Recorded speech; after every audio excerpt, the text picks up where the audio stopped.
Assalamualaikum. Good morning, dear friends. This is Mehraj from Knowledge Hub of Aspiring Minds. I welcome you all in the new lecture, and today's lecture will be on the Constitution from the Lakshmikant. It will be in the form of short notes, and this lecture will be very beneficial for those who will be appearing for JKPSC and upcoming JKPSC lecturer posts, especially those who are appearing for political science, and for those who will be appearing for the JKSSB Forester exam, JKSSB Naib Tahsildar exam, and all other allied exams. So, let me start with the making of the Constitution.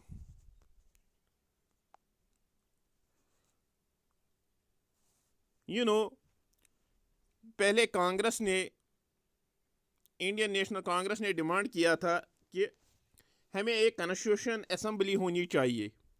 1935 में कांग्रेस ने पहले demand किया था that we should have a constitution assembly. फिर क्या होता है, फिर 1940 में अगस्त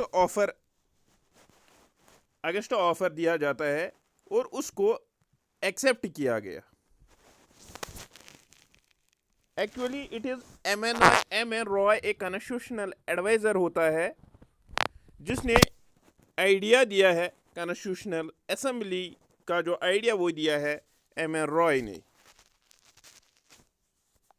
1943 में जो कंसेप्ट दिया है, आइडिया दिया है कॉन्स्टिट्यूशन असेंबली का. अब ये कॉन्स्टिट्यूशन असेंबली कैसे वजूद में आई? कंपोजिशन नवंबर 1946 होता है टाइम पीरियड. तो कॉन्स्टिट्यूशन असेंबली को कॉन्स्टिट्यूट किया जाता है अंडर कैबिनेट मिशन प्लान जो वेविल लेकर आया था, लॉर्ड वेविल. 389 सीट्स के लिए इलेक्शन होता है जिसमें 296 सीट्स जो होते हैं वो ब्रिटिश इंडिया को दी जाती है. British India means that very part of the India which was under the direct control of the English, which was under the direct control of the British government.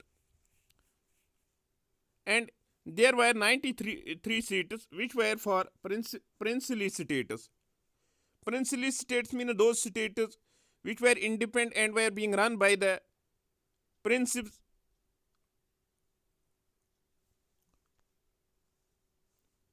And जो ये seats थे इनको divide किया गया था among Muslim, Sikhs and general. Total जो seats थे वो थे 296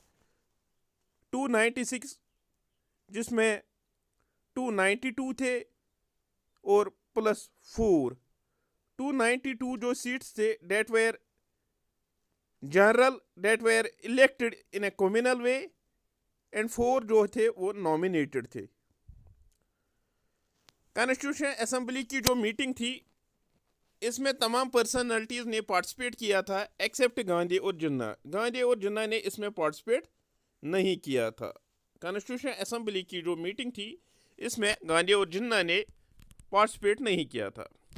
फिर दिसंबर 9 1946 का टाइम पीरियड आता है. इसमें एक पर्सन होता है सच्चिदानंद सिन्हा जिसको टेम्पररी प्रेसिडेंट बनाया जाता है. सच्चिदानंद सिन्हा को प्रेसिडेंट बनाया जाता है, temporary president for constitution assembly on 9 दिसंबर 1946. जो पहली मीटिंग होती है कॉन्स्टिट्यूशन असेंबली में वो भी 9 दिसंबर 1946 में होती है. इस मीटिंग को मुस्लिम लीग जो होती है वो बाइकआउट करती है. तो इसी में इस डॉक्टर सच्चिदानंद सिन्हा को प्रेसिडेंट बनाया जाता है, बट टेम्पररी प्रेसिडेंट. फिर 11 दिसंबर 1946 में क्या होता है कि राजेंद्र प्रसाद को बनाया जाता है as president of constituent assembly. दिसंबर 13 1946 में एक ऑब्जेक्टिव रेजोल्यूशन लाया जाता है। Objective resolution what it was all about the philosophy and the fundamental of the constitution, what the constitution will be and on what ideas it will be the based। फिर 1947 का act होता है, इससे तीन changes लाई जाती है। एक तो बोला जाता है कि जो है constitution assembly it should be sovereign constitution assembly and it should be legislative body as well as political body as per GV Mavalankar. फिर मुस्लिम लीग विड्रीव करता है सपोर्ट। उसके बाद मई 1949 में इंडिया को कॉमनवेल्थ मेंबरशिप मिल जाती है। फिर 22 जुलाई 1946 में इंडिया का जो नेशनल फ्लैग है फर्स्ट टाइम उसको अनफर्ल किया जाता है, उसको अडॉप्ट किया जाता, और you can say it is adopted, national flag of India is adopted on 22 जुलाई 1947। फिर 24 जनवरी 1950 में क्या होता है, डॉक्टर राजेंद्र प्रसाद जो है वो पहला प्रेसिडेंट बन जाता है और इंडिया का जो नेशनल सॉन्ग और नेशनल एंथम उसको अडॉप्ट किया जाता है 24 जनवरी 1950। जो है कॉन्स्टिट्यूशन असेंबली है या इंडिया का, अगर हम बोलेंगे इंडिया का जो कॉन्स्टिट्यूशन है इसके लिए कितना टाइम लगा है बनाने में, 2 years 11 months and 18 days, और उस पर तकरीबन 11 सेशंस हुए हैं, तब जाके ये कॉन्स्टिट्यूशन ऑफ इंडिया कंप्लीट हो गया है। 2 years 11 months and 18 days 11 sessions हुए हैं। इसमें जो सबसे बड़ा लॉन्गेस्ट सेशन माना जाता है डेट इज 7th सेशन। जो ये कॉन्स्टिट्यूशन ऑफ इंडिया है इसको बनाया गया है after ransacking the constitution of the 60 countries, यानी कि 60 मुल्कों के कॉन्स्टिट्यूशन को छानबीन करके तब जाके इस इंडियन कॉन्स्टिट्यूशन को बनाया गया। इसमें जो खर्चा आ गया है that is 64 lakh expenditure, 64 lakh इस कॉन्स्टिट्यूशन को बनाने में जो खर्चा आया है डेट इज 64 लाख। जो इस कॉन्स्टिट्यूशन असेंबली का जो फाइनल सेशन है डेट वाज हेल्ड ऑन 24 जनवरी 1950। 24 जनवरी 1950 में इस कॉन्स्टिट्यूशन असेंबली का जो final session 11th session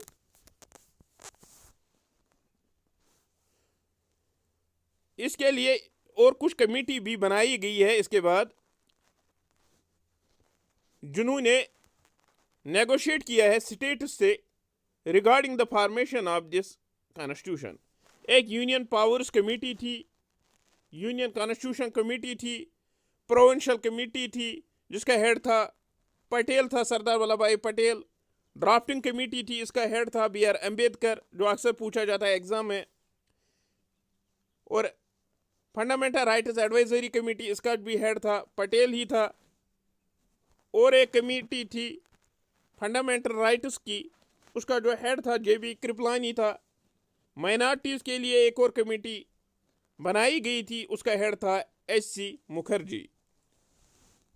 one more committee थी स्टीयरिंग कमेटी, इंपॉर्टेंट कमेटी, इसका जो हेड था डेट वाज राजेंद्र प्रसाद। और रूल ऑफ प्रोसीजर कमेटी थी, उसका भी हेड था doctor Rajendra Prasad. These committees are very important from the examination point of view, so you need to remember the heads of these committees. इसमें importance ज़्यादा है drafting committee जिसका head था BR Ambedkar, fundamental rights committee उसका head था JB Kripalani, steering committee का head था राजेंद्र प्रसाद, और यूनियन पावर्स कमेटी जो है उसका हेड था जवाहरलाल नेहरू। ये कुछ इंपॉर्टेंट कमिटीज़ है which you need to remember from the examination point of view. फिर 26 नवंबर 1949, वेरी इंपॉर्टेंट डेट, 26 नवंबर 1949 इंडिया के कॉन्स्टिट्यूशन को अडॉप्ट किया जाता है, इनेक्ट किया जाता है, और जो ये कॉन्स्टिट्यूशन के बाद अब ये कॉन्स्टिट्यूशन बन गया, इसके बाद इसमें जो प्रीएम्बल होता है उसको भी इनेक्ट किया जाता है. Preamble that means the like the identity card of the constitution. जो डॉक्टर बी आर अम्बेडकर है, इसका बहुत बड़ा रोल रहा है in drafting the constitution of the India, because he was the highest law maker of that very time, and he was known by the title modern Manu. So remember, Dr. B.R. Ambedkar was known as Dr. Manu, was known as Modern Manu, and he is also known as the father of Indian Constitution. Dr. B.R. Ambedkar, इसका जो title है that is Modern Manu, और he is considered as the father of the Indian Constitution. 26 जनवरी 1915 वो date माना जाता है जब से ये कॉन्स्टिट्यूशन इंडिया में स्टार्ट हो गया, जब से ये कॉन्स्टिट्यूशन डेट ऑफ कॉमेंसमेंट है, दैट इज 26 जनवरी 1950. और एक इंपॉर्टेंट पॉइंट है, लाहौर सेशन होता है दिसंबर 1929 में. 26 जनवरी 1930 को माना जाता है पूर्ण Swaraj day, when the Indians have demanded that there should be the total Swaraj for the India. There was also the criticism regarding this Constitution Assembly. One is criticism was that it was dominated by the Congress. कि जो ये Constitution Assembly है, इसके जो भी members थे, they were majority of those members were from Congress, and it was the Hindu dominated. And one more thing is कि जो हमारा कॉन्स्टिट्यूशन है, it is considered as the lengthiest written constitution in the world. The reason is कि इसके जो भी framers है, उसमें जो बनाने वाले हैं उसमें मेजॉरिटी लॉयर्स थे. That is why the Constitution of India is considered as the bulkiest constitution in the world. It was a time consuming, इसमें बहुत सारा टाइम लग गया है. जो मैंने आपको पहले ही बोला है, it was completed in 2 years, 11 months and 18 days. And जो एक कॉन्स्टिट्यूशन असेंबली है, it was not directly elected. इसके जो भी मेंबर्स हैं उनको डायरेक्टली इलेक्ट नहीं किया गया था. These were the some important pointers which add to the which add to the criticism of the Constitution Assembly. Now, silent features of the Constitution.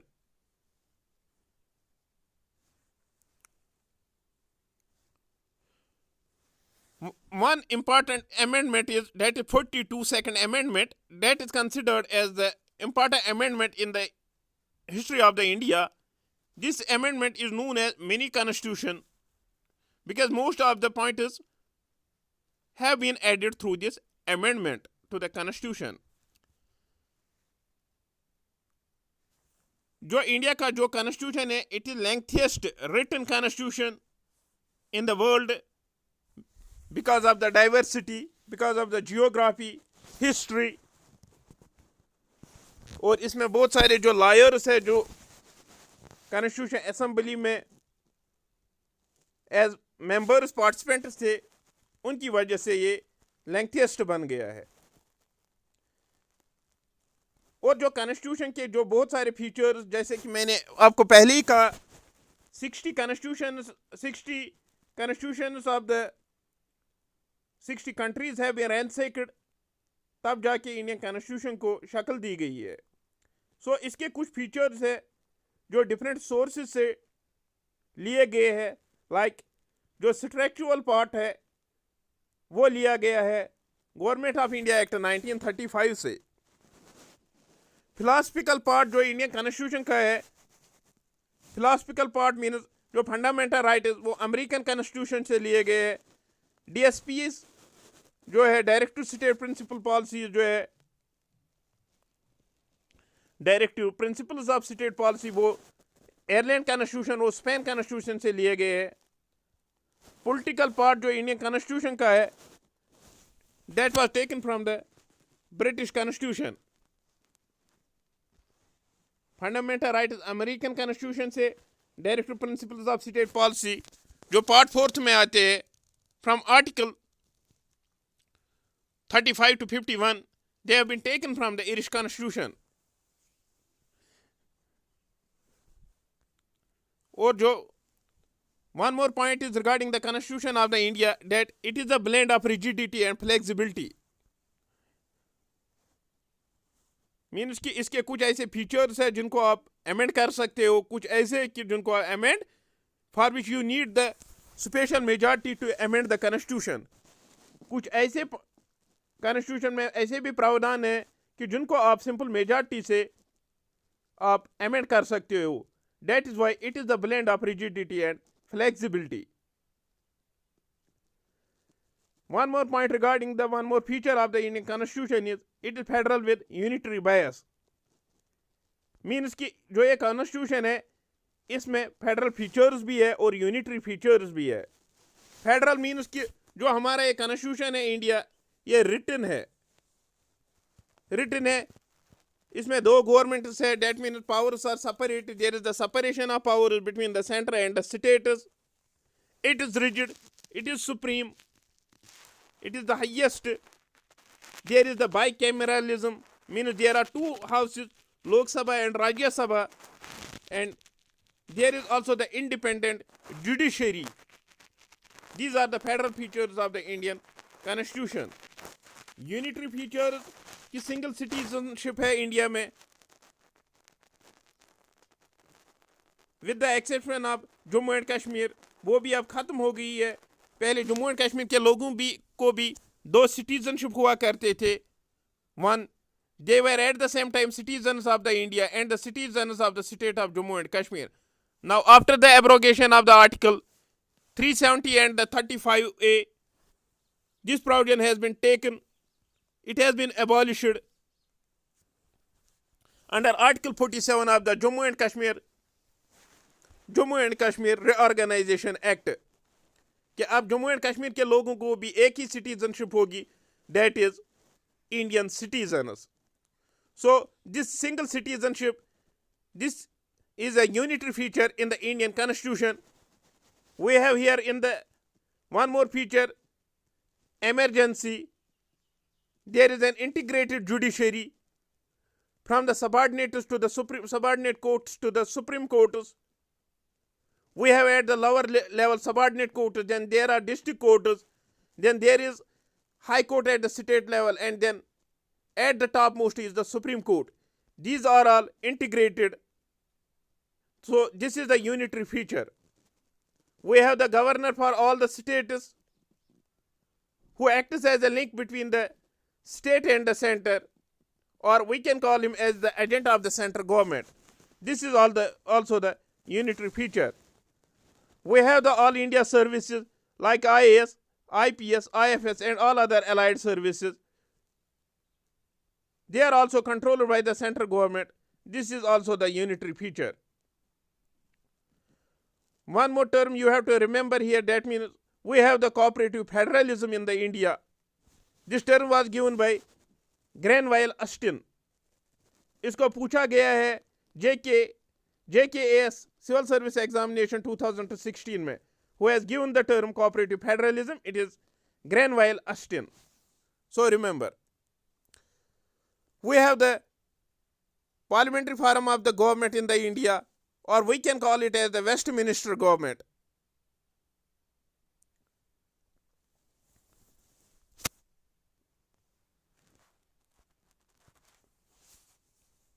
One more point is judicial supremacy is here. We have the integrated judiciary. जो ये supreme court होता है, supreme court जो है वो guarantor है fundamental rights का and guardian of the constitution. One more point is we have the fundamental rights in the part 3rd of the Indian Constitution. They are there for the political democracy, but they are not absolute. One more feature is we have the DPSP, Directive Principles of State Policy, in the part 4th of the Constitution. they are categorized into three groups. Some of them are the socialist, some are liberal, and some are Gandhian. Some of them are socio-economic democracy.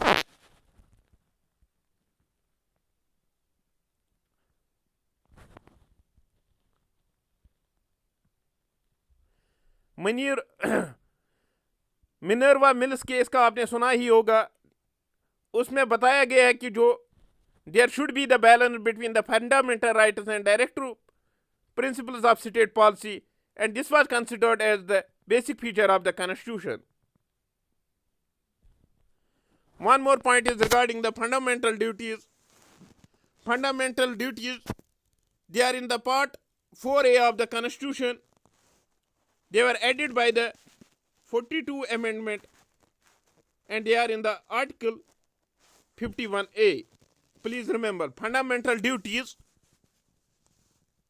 part 4A, article 51A, added by 42 amendment 1976.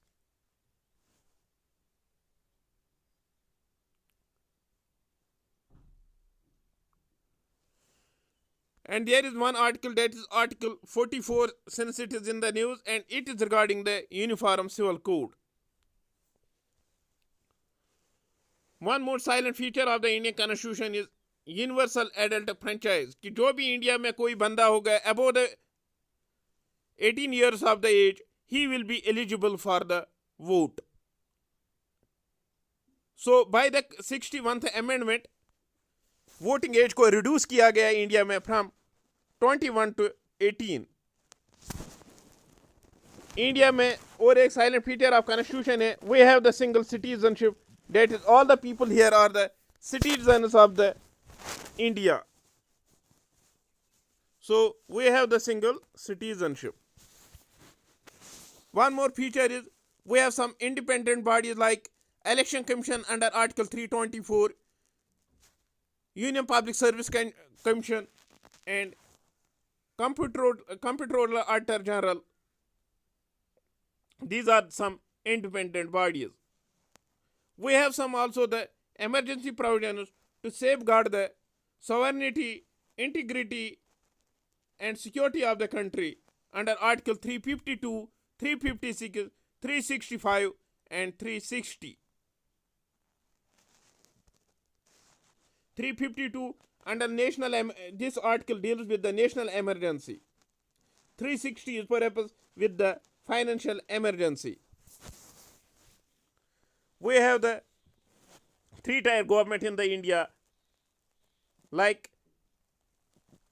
जैसे कि जिस पंचायत राज act PRI act जो है 1973, उसमें भी बताया गया है कि we have the one more tier of the government at village level, at a village level, which is known as panchayat Raj government. इसको इंट्रोड्यूस किया गया through 73rd amendment, and it is in the part 9th of the constitution under schedule 11. And we have the, in towns we have the municipal committees under 74th amendment, part 9 and schedule 12.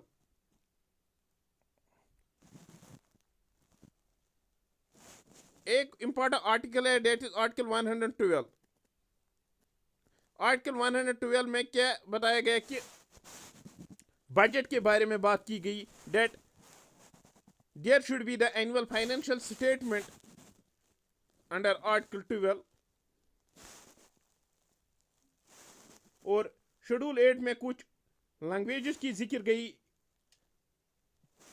which are the official languages recognized in the country, but English is not included in Schedule 8. There are only 22 languages.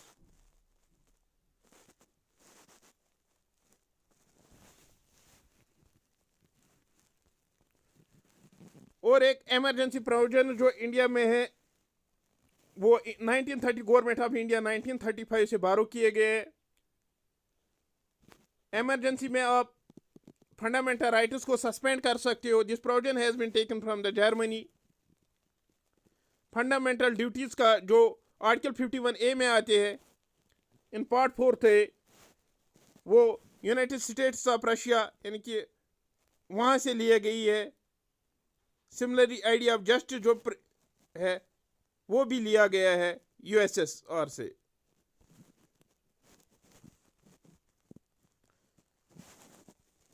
This was all for the today. Let's continue today, tomorrow. Another lecture on the politics. Hope you like it. Do share and subscribe the channel. Goodbye.